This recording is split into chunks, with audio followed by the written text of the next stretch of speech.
Ang kwentong ito ay hango sa totoong buhay. Karanasan ito ni Gino.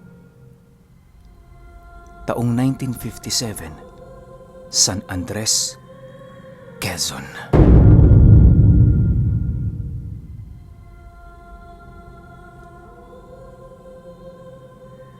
Itong mga panahong ito, merong isang kapitbahay sila Gino na nagngangalang Kalto. Madalas yun kung tumungo sa kanilang tahanan sa kadahilan ng kumpare nito ang kanyang ama. Mabait na tao si Kalto ayon kay Gino. Bagaman nasa edad 60 taong gulang na ito, nakikisama pa rin yon sa mga hilig ng mga binatilyo. Yun nga din sigurado ang naging rason ni Gino kung bakit sa pagtagal ng panahon napalapit siya rito. Sa unang tingin, mapagkakamalan mo si Kalto bilang isang tahimik na tao. Pero kapag medyo lumalalim na ang inyong pagsasama, malalaman mong masiyahin pala siyang tao. Sa ilang taong pagiging magbarkada nito at ng kanyang ama, tinuringan nila yung parang pamilya. Kapag nagkataong hindi nakakabisita sa kanila ang matanda, sila na mismo ang nagkukusa na tumungo sa bahay nito. Halos inakala ni Gino na isang simpleng tao lamang si Kalto, subalit nagkamali siya. Isang hapon, inutusan siya ng kanyang ama na tumungo sa bahay nito. Nagkataon noong may ginagawa ang kanyang mga kapatid, kaya na may wala siyang pagpipilian kundi ang pumunta ron ng nag-iisa. Habang nasa kasagsagan siya ng paglalakad, naging maayos naman ang lahat. May iilan siyang nararamdamang kakaiba sa paligid, subalit hindi niya yon binibigyan ng pansin. Nang marating na niya ang tahanan ni Kalto, agad naman siyang kumatok sa bahay nito habang nagwiwika ng, "Tatay Kalto, nandyan ho ba kayo? May pinapasabi po sa inyo si Itay." Sa pagpapatuloy ng pagkatok doon ni Gino, hindi niya napansin na bukas pala ang pinto. Dala ng kanyang pagmamadali dahil malapit nang sumapit ang gabi, napilitan siyang pumasok sa bahay ng matanda na hindi doon humihingi ng permiso.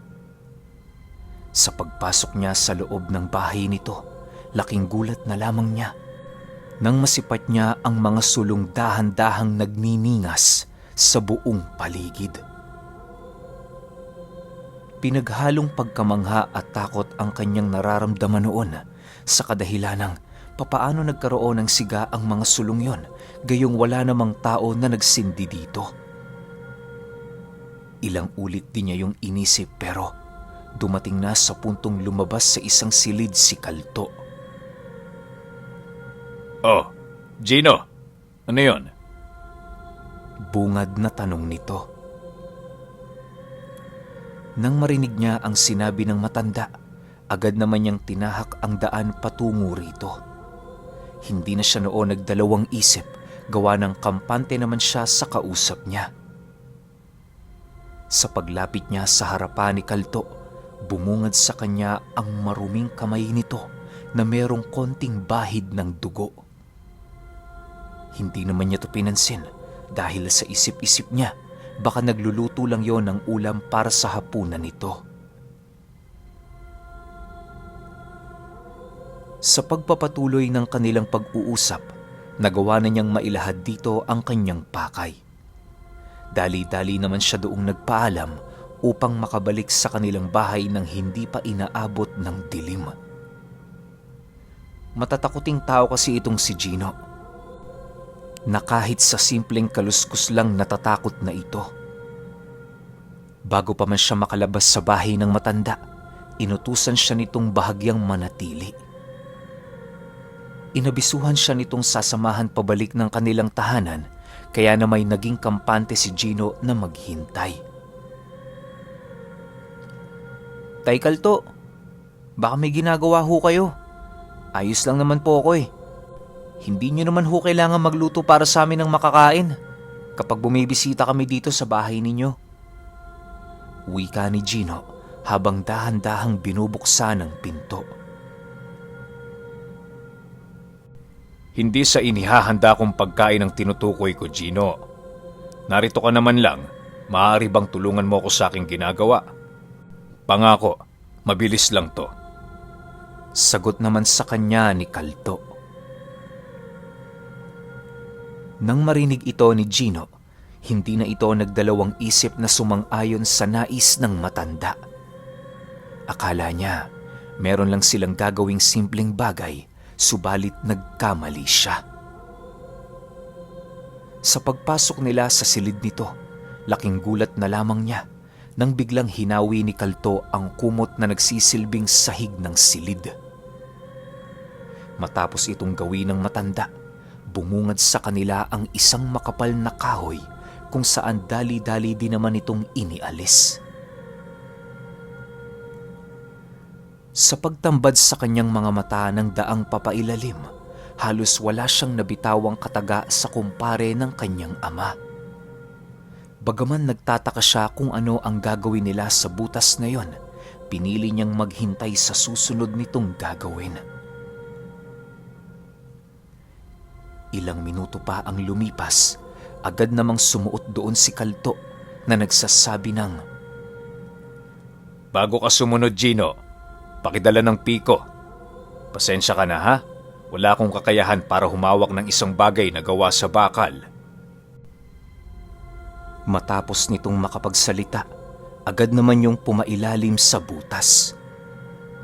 Si Gino naman, agad na kinuha ang piko at sumunod na sa dinaanan nito. Sa pagdating nila sa ilalim na parte ng butas, bumungad sa kanya ang isang mahabang pasilyo na merong napakaraming mga sulo. Kahit nasa ilalim ng lupa ang lugar na yon, labis doong maliwanag kung kaya't hindi nababahala si Gino. Akala niya nagmimina ang matandang yon, subalit sa pagdating niya sa dulong bahagi ng pasilyo, bumungad sa kanya ang isang pintong gawa sa isang makapal na kahoy. Walang pag-aalangan itong binuksan ni Kalto at kasabay nito ang pagbungad sa kanya ng isang napakalaking silid na kung saan napakaraming mga nakaimbak na gamit. Maya-maya pa, doon niya nasipat ang mga kakaibang nilalang na nakadikit sa mga makakapal na tela. Sa unang tingin doon ni Gino, agad niyang napagtanto na nakatahi ang mga ito. Buhay na buhay pa ang mga nilalang na yon na para bang ilang araw pa lamang ang lumilipas magmula noong nadakip ito ng matanda. Sa pagpapatuloy ng kanyang pagmamasid, agad naman siyang inakbaya ni Kalto habang nagwiwika ng, Pasensya ka na, Gino, kung kailangan mo pang makita ang sikreto kong ito. Sa paghahangad kong mapalawak itong lugar, kinakailangan pa kitang utusan para magdala ng piko. Pero hindi bale, hanggang doon lang ang tulong na maibibigay mo sa akin. Salamat. Matapos nitong makapagsalita, tapatan nitong inilahad sa kanya na ang mga nilalang na kanyang nasisipat sa silid ay mga nilalang na nasa panig ng kaliwa. Hindi na di nag-alangang ilahad ni Kalto ang tungkol sa kanyang pagkatao at kung saan niya nakuha ang ganoong abilidad. Ayon kay Kalto, isa siyang uri ng mangkukulam na gumagamit ng kapangyarihan ng sinulid. Mahirap mang paniwalaan pero nagtatangan siya ng isang mutya na nakuha sa sapot ng gagamba. Hindi ko nababanggitin kung anong uri ito ng mutya at kung saan ito napapabilang sa kadahilan ng ayaw itong ipalahad ng anak ni Gino. Mariin din niyang ipinagbabawal ang paggamit sa pangalan nito maging sa kung anong wangis nitong tinataglay sa mundo ng mga tao. Balik tayo sa kwento. Ang kapangyarihan ng mutsyang yon ang nagbibigay sa kanya ng kakayahan upang mas lalo pa niyang maisakatuparan at mapaghusayan ang kanyang karunungan pagdating sa pangungulam. Dagdag pa ni Kalto na sa dinami-rami ng mangkukulam sa mundo, natatangi ang uri nila. Bibihira na din sa mga albularyo ang nakakaalam sa uri nito, gawa ng ang karamihan sa mga taong nahahanay sa kanilang lahi, nakikipaglaban din sa kapwa nila demonyo. Malalim ang galit ni Kalto sa mga aswang dahil sa iyo nang naging pangunahin nilang kalaban magmula pa sa kanilang kaninu-ninunuan. Sa pagpapatuloy ng pagkwento nito, doon na pag-alaman ni Gino na ang mga nilalang na nasisipat niya sa silid na yon, purong lahi ng mga aswang. Maranhig, balbal, manananggal, sigbin, gabunan, at kung ano-ano pa naroon sa silid ni Kalto. Lahat ng mga ito ay nakuha niya sa ibang baryo kung saan pasimple niya yung dinadala sa ilalim ng kanyang kubo. Kapag naitali niya ito sa mga tela, doon niya na yun inuumpisahang paglaruan.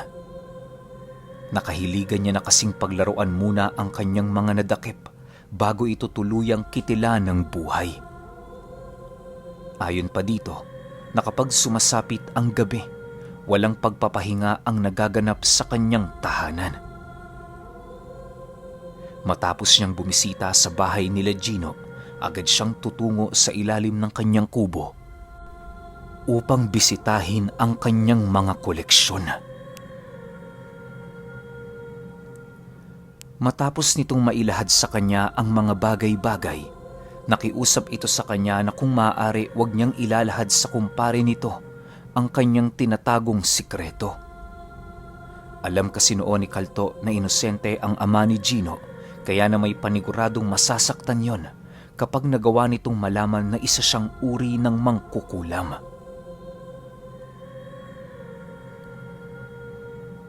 Nang matapos na ang kanilang masinsinang pag-uusap, agad naman niyang sinamahan ng binata pabalik sa bahay nito. Habang nasa kasagsagan sila ng paglalakad, pansin ni Gino na parabang ang pakikitungo nito sa kanya ay hindi naglamat. Animoy ang pakiramdam niya noong mga oras na yon. Walang nangyari sa kanilang kakaiba noong tumungo siya sa bahay nito. Sa pagdating nila sa tahanan nila Gino, agad din naman siyang nagpaalam kay Kalto. Niyaya pa yon ng kanyang amang kumain sa kanilang bahay pero tumanggi ito sa kadahilanang marami pa yung gagawin. Bago tuluyang nilisan ni Kalto ang kanilang tahanan, nagbigay ito ng senyas kay Gino na bumalik sa kanyang bahay pagkaraan ng 1 linggo. Hindi niya alam kung ano na naman ang ipapagawa nito sa kanya, pero may kung ano sa kanyang sarili ang nagsasabi na sundin niya ang nais nito.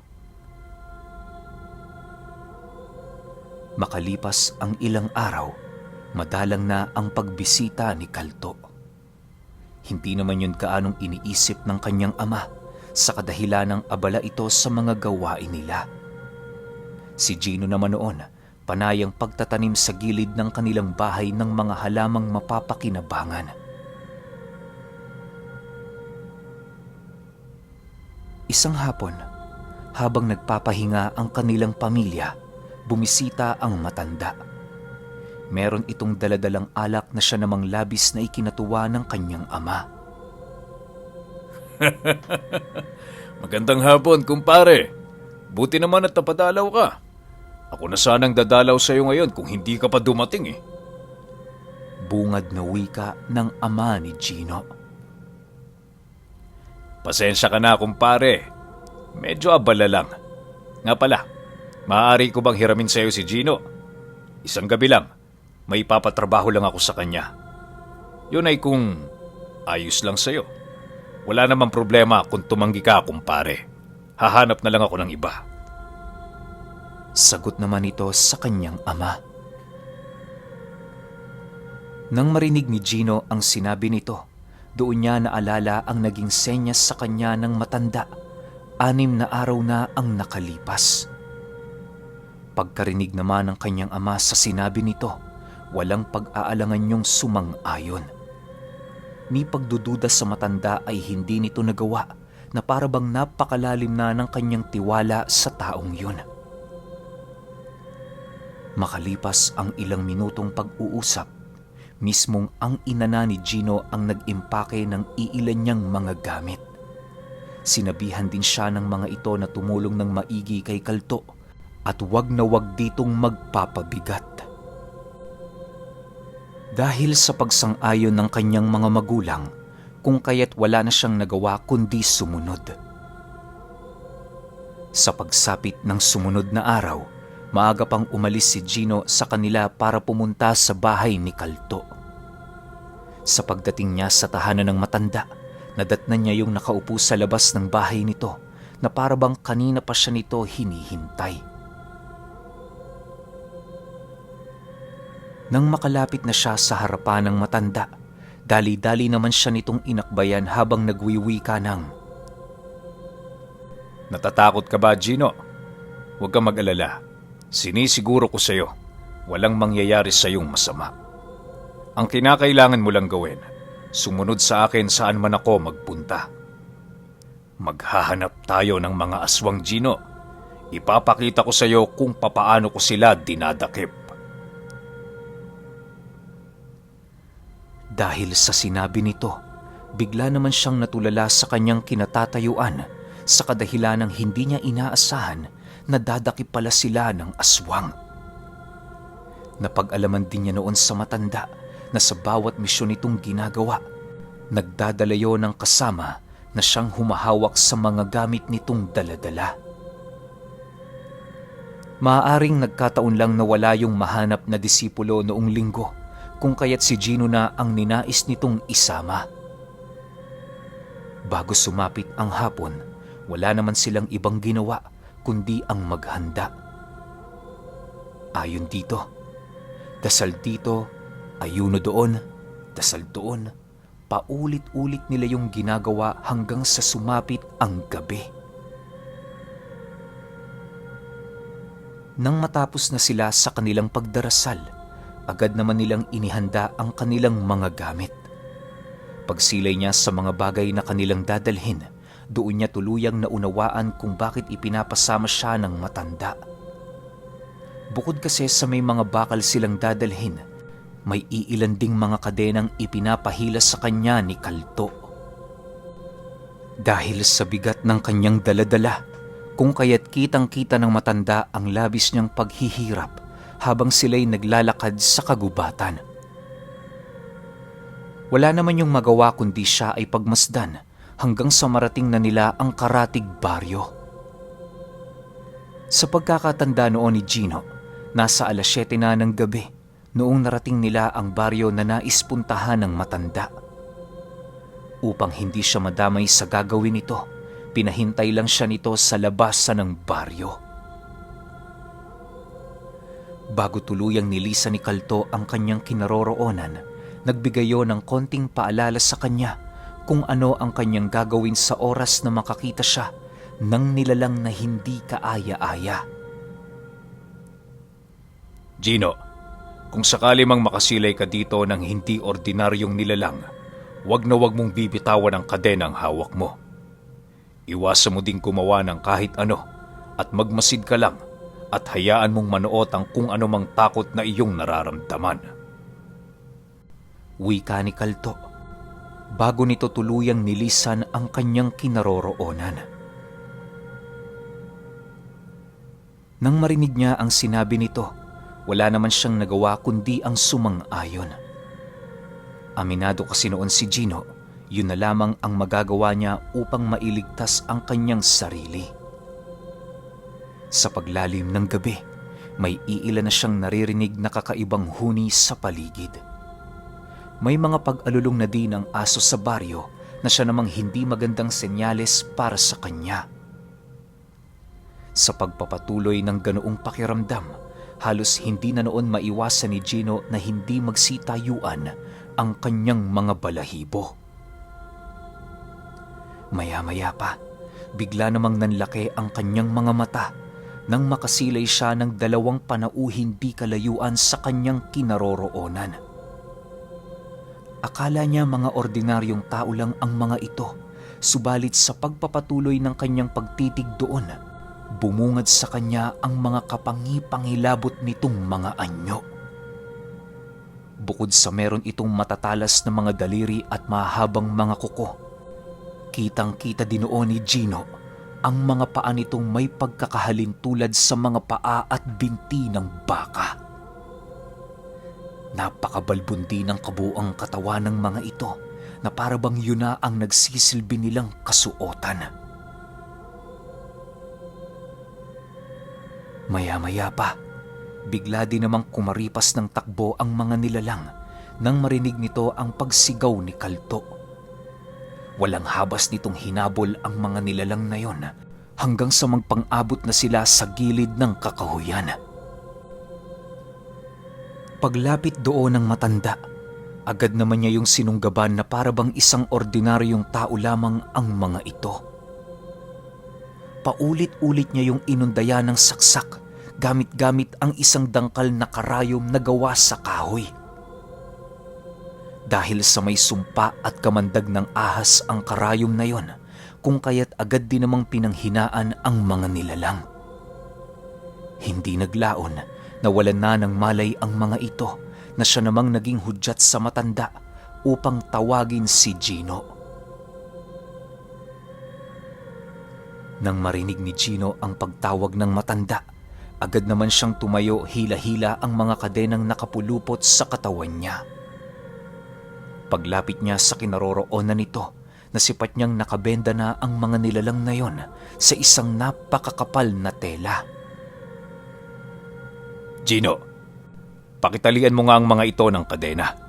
Higpitan mo para hindi sila makatakas. Iwan muna kita dito saglit. Kukuha lang ako ng masasakyan natin. Wika ng matanda paglapit niya. Matapos nitong makapagsalita, mabilis na naman yung tinalian ni Gino ng mga kadena.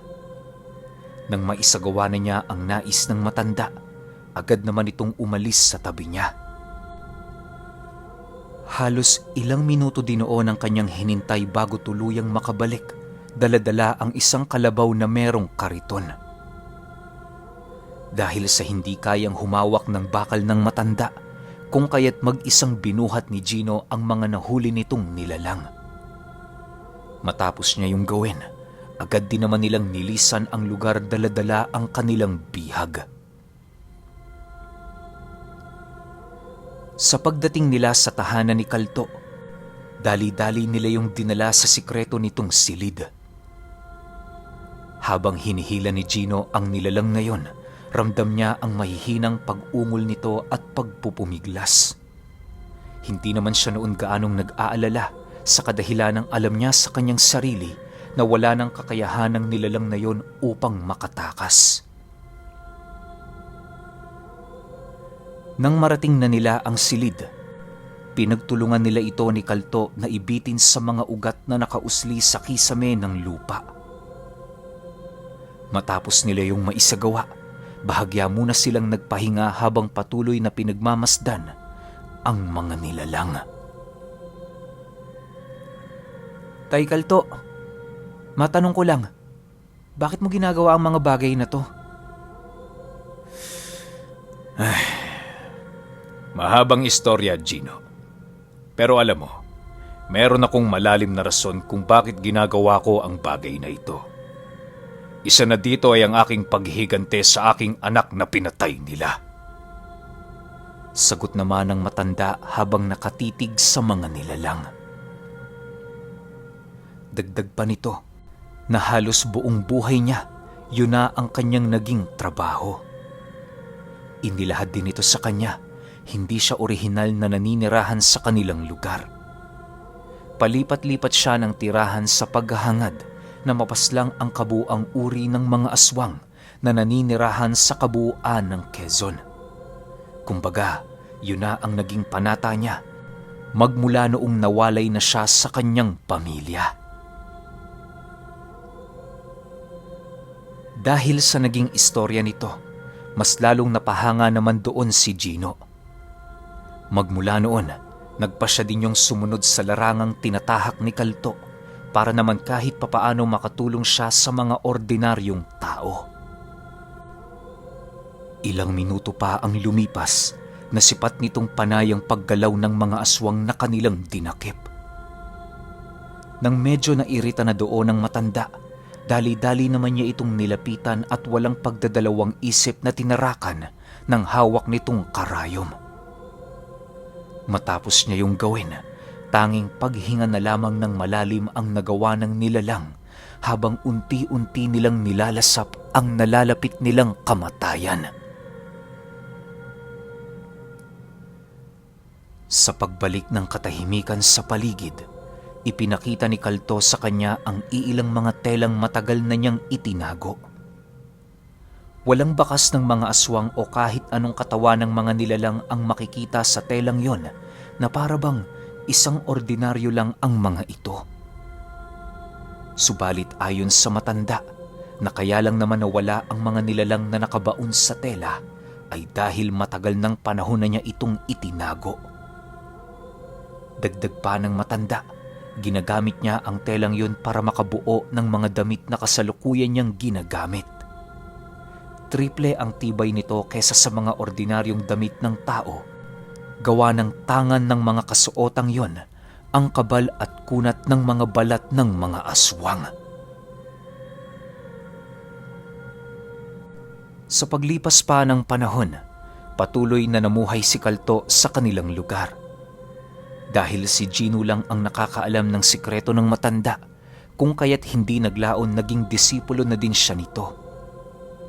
Nang tumanda na noon ang husto si Kalto, siya ang napasahan ng lihim nitong karunungan. Walang kaalam-alam ang kanyang pamilya sa kanyang ginagawa sa kadahilan ng pinapanatili niya itong sikreto hanggang sa pagtanda. Pero alam niyo ba na magpahanggang sa ngayon, patuloy pa ring nabubuhay ang mutyang minsang tinangan ni Kalto na nakuha nito sa sapot ng gagamba at hindi na rin nawaklit sa isipan ni Gino ang tungkol kay Kalto, ang mangangaso ng mga aswang.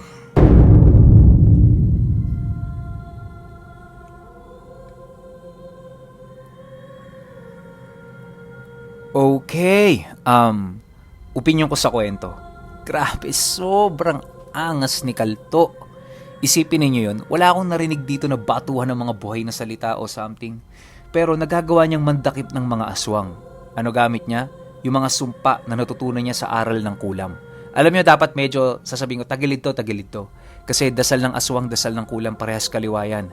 Hindi yan magkakatalaban sa isa't isa. Pero nung binanggit na yung karayom na parang di nga karayom yun parang panusok lang nagawa sa kahoy tapos maraming kamandag ng ahas o kung ano-ano, dun pumasok sa isip ko na oo nga, pwedeng pampahilo yun sa aswang, tsaka tatagos yun sa kunat ng mga balat nila. Sobrang ganda lang nito, sayang lang no, siguro kung meron tayong series na kwento tungkol sa buhay ni Kalto, kung paano niya tinangan yung runong niya na yun, ganda sana, pero wala, isang kwento lang to Pero kayo, kung may opinion kayo sa kwentong ito, i-comment nyo lang sa baba. Yun lang. Hanggang sa susunod na kwento. Salamat.